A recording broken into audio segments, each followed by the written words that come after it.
जय हिंद दोस्तों। हम आपका आपके अपने स्टडी चैनल इंडियन आईक्यू में स्वागत करते हैं। जैसा कि कल हम संविधान के सिलेबस के बारे में डिस्कस किए थे, उस सिलेबस में हम देखे थे कि संविधान एक सामान्य अवधारणा के बारे में, और उसमें हम देखे थे कि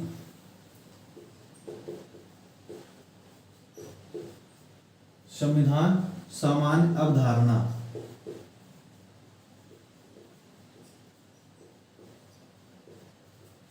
इसके तहत हम देखे थे कि हमें क्या पढ़ना था कि संविधान क्या होता है, ये पढ़ेंगे।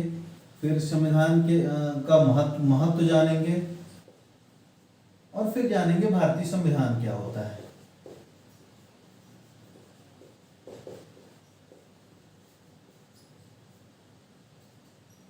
तो आज हम केवल ये पढ़ेंगे कि हमारा संविधान क्या होता है, संविधान का क्या महत्व होता है, हम क्यों पढ़े संविधान, और भारतीय संविधान क्या होता है, केवल हम ये बस जानेंगे। फिर नेक्स्ट लेक्चर में हम जानेंगे कि ऐतिहासिक पृष्ठभूमि क्या थी,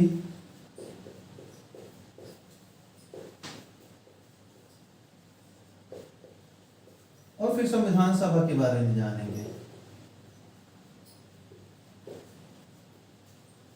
इस तरह हम धीरे धीरे अपने अंतिम लक्ष्य की ओर बढ़ेंगे।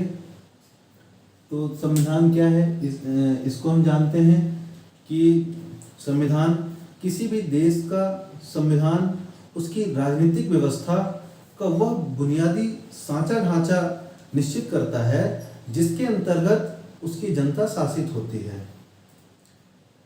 और हमारे भीमराव अम्बेडकर जी ने इसको सरल शब्दों में परिभाषित किया है कि संविधान सम धन विधान। संविधान को क्या कहा गया है? सम धन विधान बराबर संविधान।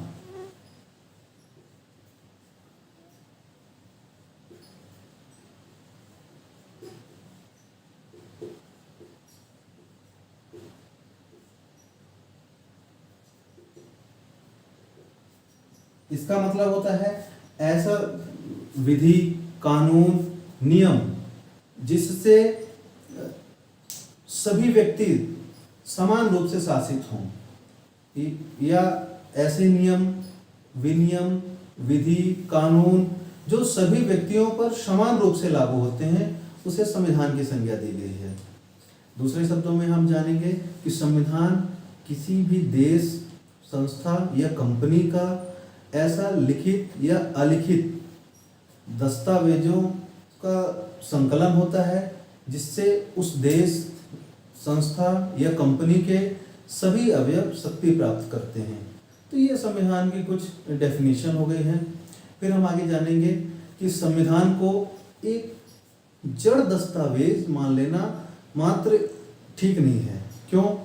क्योंकि संविधान केवल यही नहीं है जो मूल पाठ में लिखित है, बल्कि संविधान तो निरंतर पनपता रहता है, निरंतर पल्लवित होता रहता है।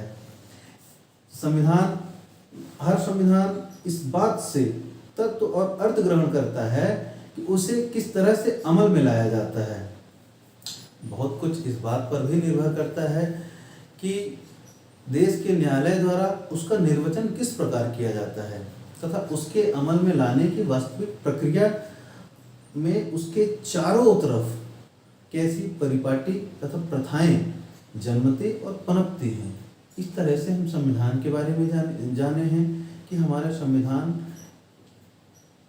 को किस तरह से डिफाइन किया गया है, और संविधान को किस तरह से आगे बढ़ाया गया है कि वहाँ जिस देश में लागू होता है तो वहाँ की प्रथाएं और परिपाटियाँ बहुत महत्वपूर्ण होती हैं। फिर हम आगे देखेंगे कि संविधान हम पढ़ें क्यों। कोई भी विषय कि जो भी हम स्टार्ट करेंगे तो हम ये जानेंगे कि संविधान कि वो विषय हम क्यों पढ़ें, वो विषय क्या होता है, तब तो हम उसके बारे में आगे जिज्ञासु होकर पढ़ाई कर पाएंगे। तो हम जानेंगे कि संविधान का महत्व क्या होता है। तो किसी भी देश के संविधान के अध्ययन से उस देश के सामाजिक ढांचे की झलक मिलती है। विश्व का हर राज्य अपनी सामाजिक, आर्थिक और राजनीतिक परिस्थितियों के अनुकूल ही अपने संविधान का निर्माण करता है। संविधान की आवश्यकता के संबंध में राजनीति शास्त्र के विद्वानों में काफी मतभेद भी रहता है। कुछ विद्वानों का कहना है कि सभी देशों के लिए संविधान की आवश्यकता ही नहीं है, लेकिन यह न्याय संगत तर्क नहीं है। क्यों? क्योंकि भैया संविधान के अभाव में तो राज्य की कल्पना तक नहीं की जा सकती है। राज्य का स्वरूप चाहे जो कुछ भी हो, संविधान की आवश्यकता सभी राज्यों को होती है। संविधान की आवश्यकता और महत्व के संदर्भ को हम कुछ आधारों पर देखेंगे। जैसे कि संविधान के कारण ही किसी राज्य का स्वरूप निश्चित होता है। जैसे अब स्वरूप, किसी राज्य का स्वरूप निश्चित होता है, मतलब कि राज्य का स्वरूप कैसे निर्धारित होता है कि उस राज्य में किस तरह से शासन व्यवस्था होती है। जैसे कि उस राज्य में संघीय व्यवस्था पाई जाएगी कि एकात्मक व्यवस्था पाई जाएगी।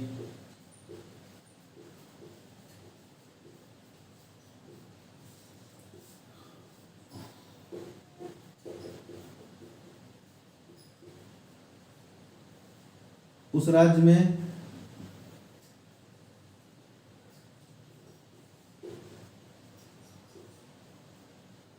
संसदीय व्यवस्था पाई जाएगी कि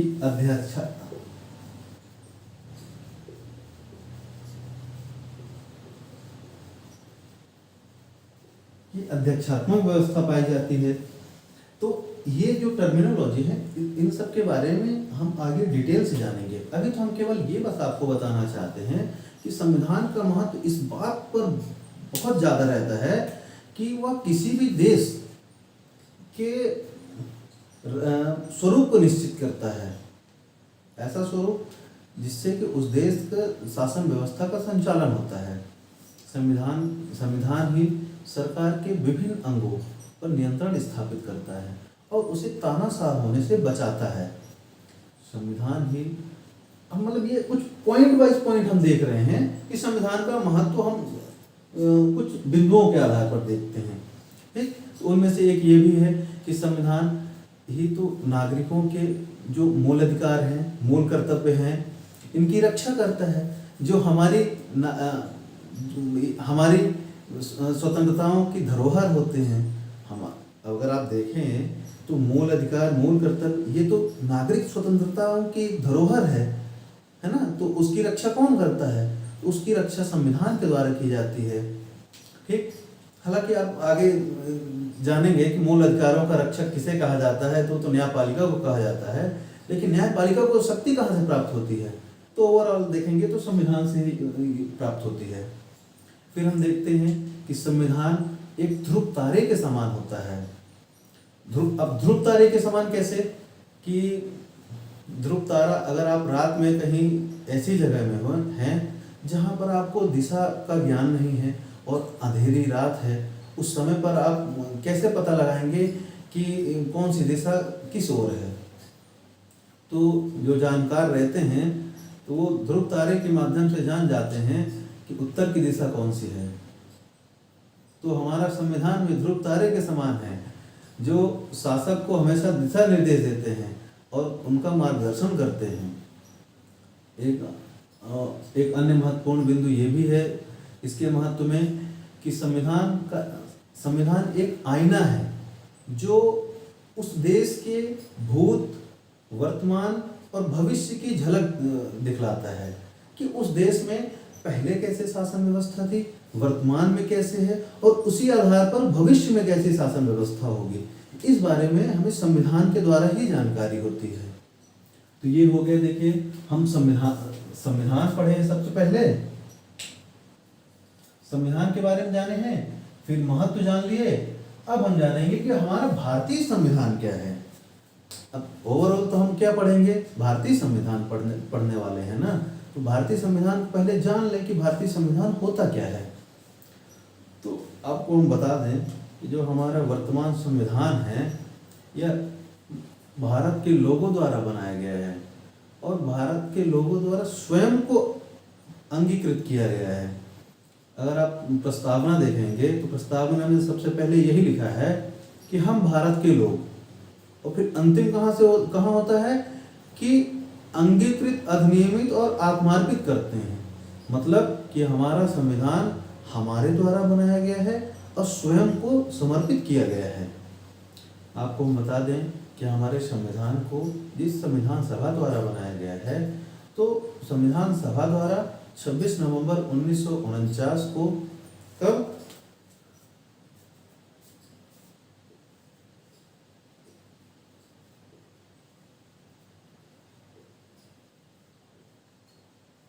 26 नवंबर 1949 को अंगीकृत, अधिनियमित और आत्मार्पित किया गया है।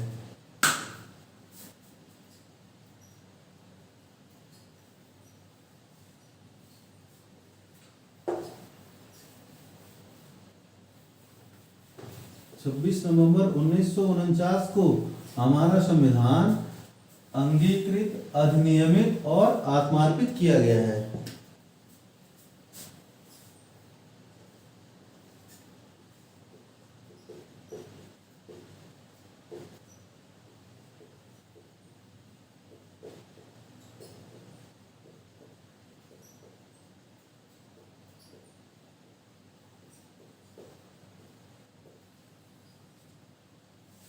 ठीक है, और यही संविधान फिर आगे चलकर 26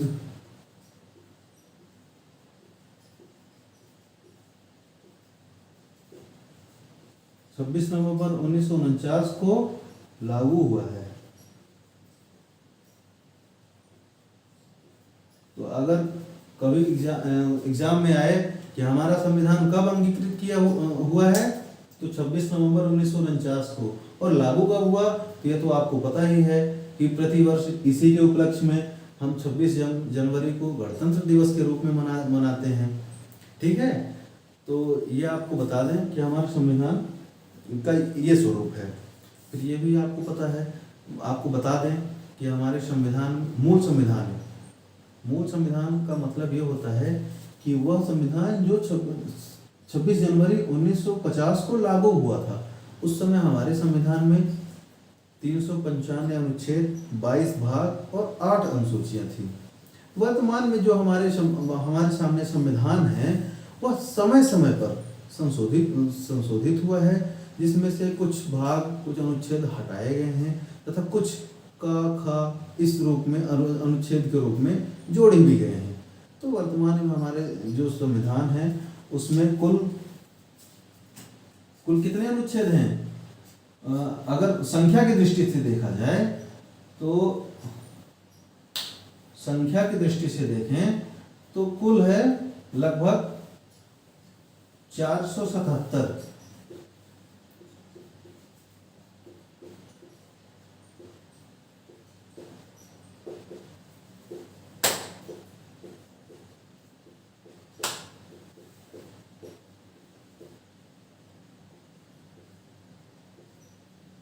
संख्या की दृष्टि से, और वैसे कितने हैं तो वैसे आपको बता दें, अनुच्छेद है कितने? 395। भाग कितने हैं? भाग हैं 22। लेकिन संख्या की दृष्टि से अगर देखा जाए तो कितने हैं? तो संख्या की दृष्टि से बता दें आपको कि 26 है। क्यों? क्योंकि 4 भाग बाद में जुड़े हैं, जिसको हम आगे चल के बताएंगे आपको कि भाग 4 का, तो ये जो +4 हुए हैं ये कब जुड़े हैं, ये हम आपको आगे बताएंगे कि 4 का कब जुड़ा, फिर 9 का, फिर 9 का, और एक है 14 का। ये कुल मिला के 4 भाग भी जुड़े हैं। ठीक है, तो अब आपको ये भी बता दें कि हमारा संविधान जब लागू हुआ था, पिछले 72 वर्षों में हमारे संविधान में 104 संविधान संशोधन भी हो चुके हैं। 104वां संविधान संशोधन आपको बता दें कि 104वें संविधान संशोधन में SC/ST के लिए आरक्षण की सीमा 10 वर्षों के लिए बढ़ा दी गई है, जो कि वर्तमान में 25 जनवरी 2030 तक के लिए SC/ST के आरक्षण की सीमा बढ़ा दी गई है। और आंग्ल भारतीयों के लिए जो आरक्षण था कि ये प्रावधान था कि अगर लोकसभा में या विधानसभा में आंग्ल भारतीयों का पर्याप्त प्रतिनिधित्व नहीं है तो लोकसभा में राष्ट्रपति को 2 सदस्यों तथा विधानसभा में राज्यपाल को एक सदस्य आंग्ल भारतीय के रूप में आरक्षित करने का अधिकार था। तो ये इस प्रावधान को निश्चित कर दिया गया है। आपको हम अभी बताने के क्रम में बहुत बार राज्य, नागरिक, सरकार इन सब के बारे में बताए हैं। तो आपको हम बता दें कि राज्य किसे कहते हैं। तो राज्य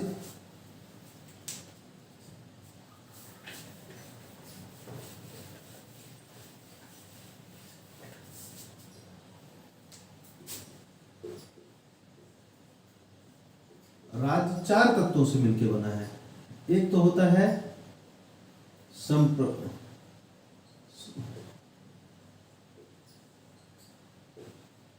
संप्रभुता होती है, दूसरा होता है सरकार होती है, तीसरा होता है भूभाग होती है और चौथा क्या होता है राज्य में संप्रभुता, सरकार, भूभाग और जनसंख्या। ठीक है, तो ये तो आपको पता है कि जनसंख्या, भूभाग क्या होता है, एक भौगोलिक सीमा होती है। हर देश की, हर राज्य की एक भौगोलिक सीमा होती है तो उसे राज्य कहते हैं। फिर संप्रभुता क्या होती है, तो संप्रभुता तो आपको पता ही है कि सरकार की ऐसी सर्वोच्च इच्छा शक्ति जिसके माध्यम से वह सिद्धांत में कोई भी निर्णय ले सकती है, अर्थात कि सिद्धांत में वह कोई बाह्य तथा आंतरिक निर्णय वो ले सकती है, उसी को संप्रभुता कहते हैं। ठीक है, तो संप्रभुता आप समझ ही गए हैं। जनसंख्या जानते हैं, जिसमें व्यक्ति और नागरिक दोनों होते हैं। कैसे होते हैं? व्यक्ति और नागरिक क्या होते हैं? ये अगर हम व्यक्ति कहें, ठीक है, तो ये नागरिक होंगे। अरे तो अब आपको लगता होगा कि व्यक्ति और नागरिक में ऐसा क्या अंतर हो गया? तो व्यक्ति, हम समस्त व्यक्ति होते हैं, लेकिन नागरिक ऐसे व्यक्ति होते हैं जिनको कुछ विशेषाधिकार प्राप्त होता है। ऐसा नागरिक, कुछ नागरिक और राजनीतिक विशेषाधिकार प्राप्त होते हैं जो व्यक्तियों को नहीं प्राप्त होते। जैसे कि हमारे भारतीय संविधान में अनुच्छेद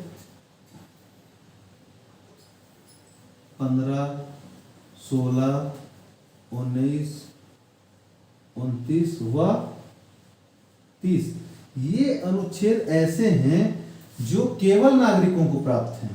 इसी वजह से नागरिक विशेषाधिकार प्राप्त होते हैं। तो यही अनुच्छेद व्यक्ति और नागरिकों को अलग अलग करते हैं।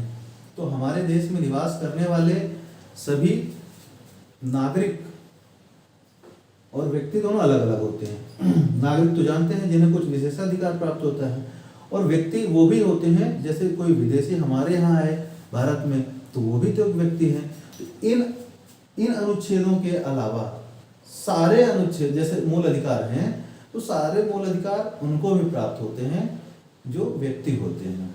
ठीक है, तो व्यक्ति और नागरिक के बारे में आप जान ही गए हैं। देखिए इधर भूभाग के बारे में आपको पता ही है, संप्रभुता हम बता ही दिए हैं। सरकार के बारे में हम आपको जरूर बताना चाहेंगे कि सरकार क्या होती है।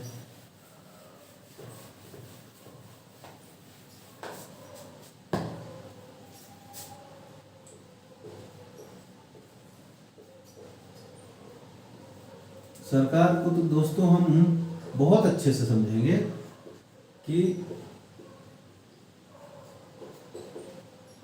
सिद्धांत होता है और व्यवहार होता है। आपको पता है कि सिद्धांत और व्यवहार में अंतर भी होता है, वही वो अंतर हम यहाँ बताएंगे।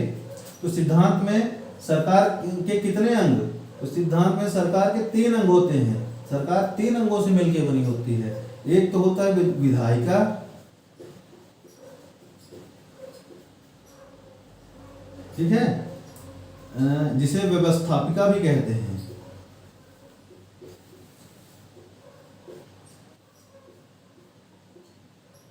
एक होता है कार्यपालिका, और एक होता है न्यायपालिका।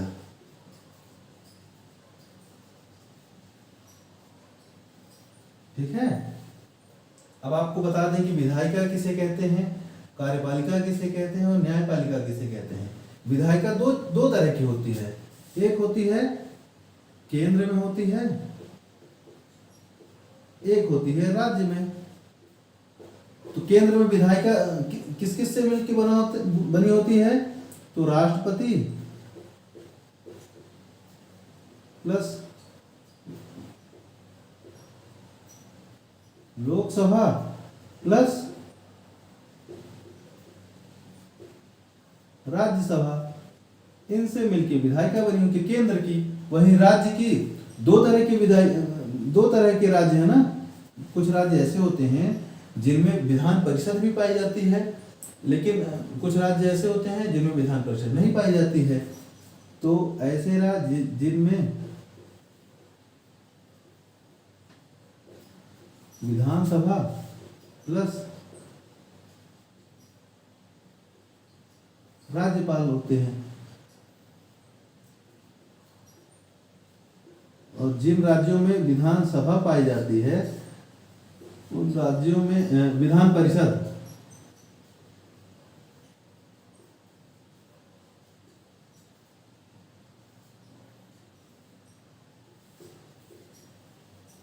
उन राज्यों में विधायिका का ये स्वरूप होता, ये वाला स्वरूप होता है। जिन राज्यों में विधानसभा राज्यपाल बस होते हैं तो वो वहाँ की विधायिका ऐसी होती है, और जिन राज्यों में विधान परिषद भी पाई जाती है वहाँ पर राज्य विधायिका का स्वरूप ऐसा होता है।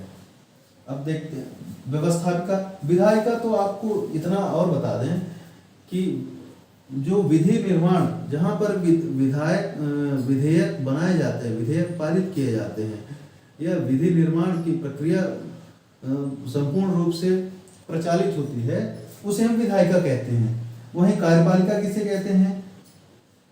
आज आपको ये कॉन्सेप्ट इतना बताए दे रहे हैं कि आपको फिर कभी इसके बारे में कोई कंफ्यूजन नहीं होगा कि विधायिका कोई कहेगा तो विधायिका किसे कहते हैं, कार्यपालिका कहेंगे तो कार्यपालिका में क्या क्या आता है। ये आज आपके सारे कॉन्सेप्ट क्लियर हो जाएंगे। तो कार्यपालिका में क्या क्या होता है, तो कार्यपालिका भी 2 तरह की होती है। एक होती है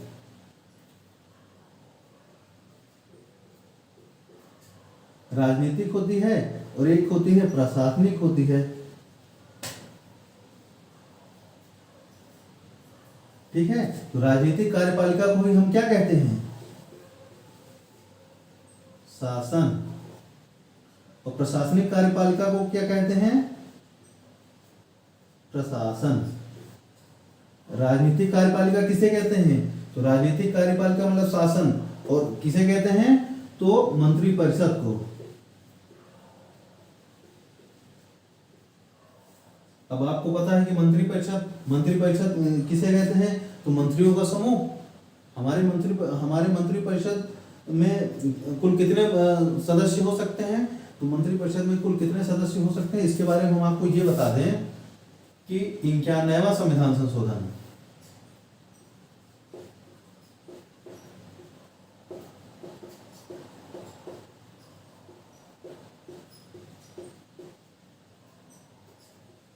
2003 द्वारा यह प्रावधान किया गया है कि पीएम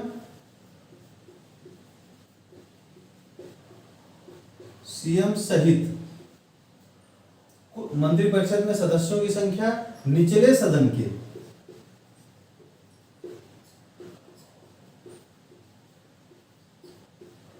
15% या 12 से अनधिक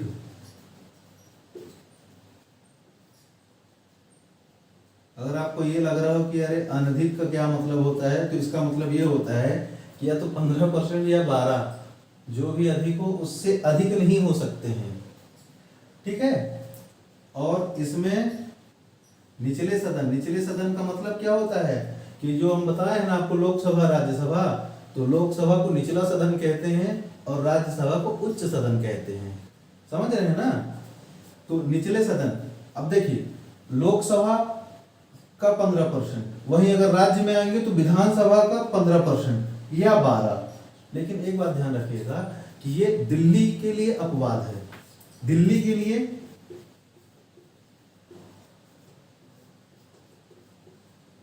10% है। ठीक है, क्योंकि दिल्ली में विधानसभा की सीट कितनी है, 70 है, लेकिन यहाँ मंत्री परिषद की संख्या कितनी है, तो इस यहाँ पर सीएम सहित केवल 7 ही मंत्री हैं। ठीक है, इस बात को आप ध्यान रखेंगे। तो ये वाला पोर्शन आपको ध्यान रखना है कि 91वां संविधान संशोधन 2003 में कार्यपालिका को निश्चित कर दिया, कार्यपालिका के विस्तार को एक विराम दिया गया है कि कार्यपालिका का विस्तार कितना हो सकता है।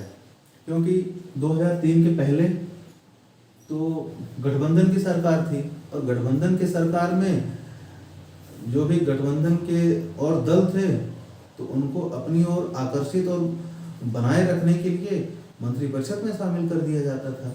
तो देखा जाता था पहले 2003 से पहले कि एक ही मंत्रालय में कई विभाग बना दिए गए, छोटे छोटे विभागों को बंटवारा किया गया, ताकि हम और भी जो दल हैं उनको खुश कर सके और उनके सदस्यों को हम मंत्रिपरिषद में शामिल कर सकें।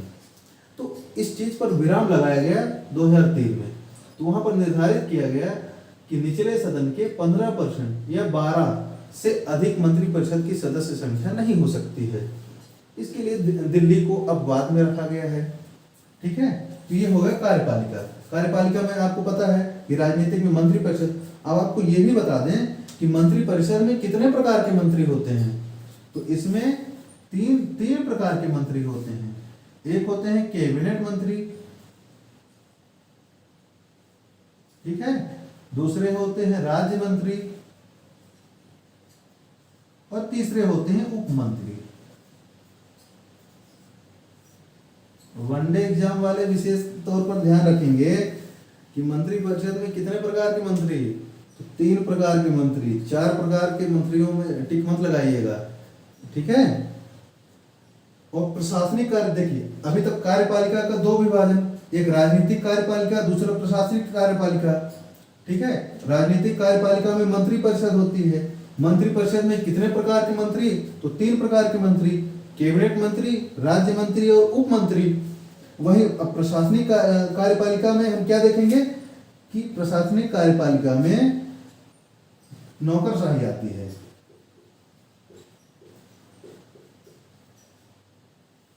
नौकरशाही जिसकी तैयारी आप लोग कर रहे हैं, आप भी एक प्रशासक बनेंगे और देश के प्रशासन में आपको बहुत महत्वपूर्ण योगदान होगा। और तो आप लोग प्रशासन कहलाएंगे, आप लोग एक प्रशासक बनने वाले हैं ना। तो ये सरकार के तीसरा अंग कौन सा होता है, न्यायपालिका। हमारे देश में एकीकृत न्यायपालिका की व्यवस्था की गई है। एकीकृत न्याय व्यवस्था मतलब कि सुप्रीम कोर्ट, फिर उसके नीचे हाई कोर्ट होता है, और फिर उसके नीचे अधीनस्थ न्यायालय होते हैं। यहाँ पर हमारे यहाँ कैसी न्याय व्यवस्था है, एकीकृत न्याय व्यवस्था।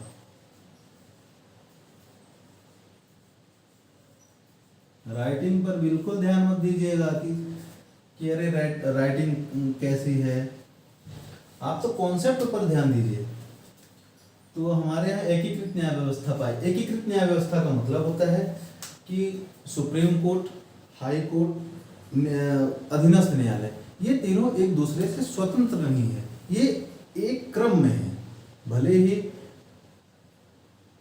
सुप्रीम कोर्ट अधीनस्थ मतलब उच्च अपीली न्यायालय है, लेकिन इन सब में एक क्रम पाया जाता है कि ये एक दूसरे से स्वतंत्र नहीं है, एक के अधीन है, एक दूसरे के अधीन है। जैसे कि सुप्रीम कोर्ट के अधीन हाई कोर्ट के अधीन अधीनस्थ न्यायालय पाए जाते हैं। ठीक है, तो ये न्यायपालिका हो गई। तो ये देखिए, ये हम आपको पूरा सरकार के बारे में बताए हैं कि सिद्धांत में ये पाया जाता है। हम आपको क्या बताए थे ना अभी कि सिद्धांत और व्यवहार में अंतर होता है। तो सिद्धांत में तो ये सब पाया जाता है, लेकिन व्यवहार वाला पक्ष अभी देखना बाकी है। व्यवहार में क्या पाया जाता है? तो व्यवहार में पाया जाता है मंत्री परिषद।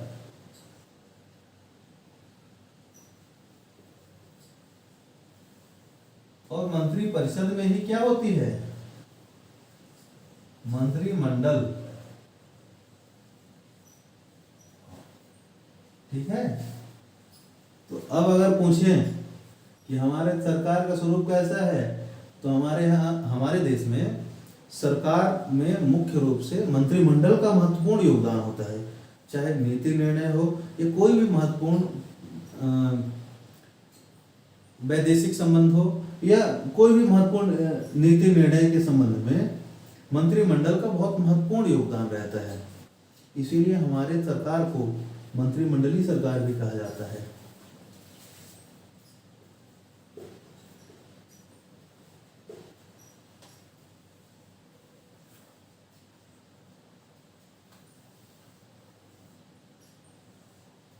तो अब समझ गए हैं ना कि व्यवहार में मतलब कि जो हमारे व्यवहार में ये चीज लागू होती है तो मंत्रिमंडलीय सरकार हम लोग कहते हैं। तो हमें लगता है कि भारतीय संविधान के बारे में आपको जानकारी आज मिल ही गई है, और बाकी आगे की जानकारी जिसमें से भारतीय संविधान की ऐतिहासिक पृष्ठभूमि तो हम नेक्स्ट लेक्चर में आपसे डिस्कस करेंगे उसके बारे में। तब तक के लिए जय हिंद।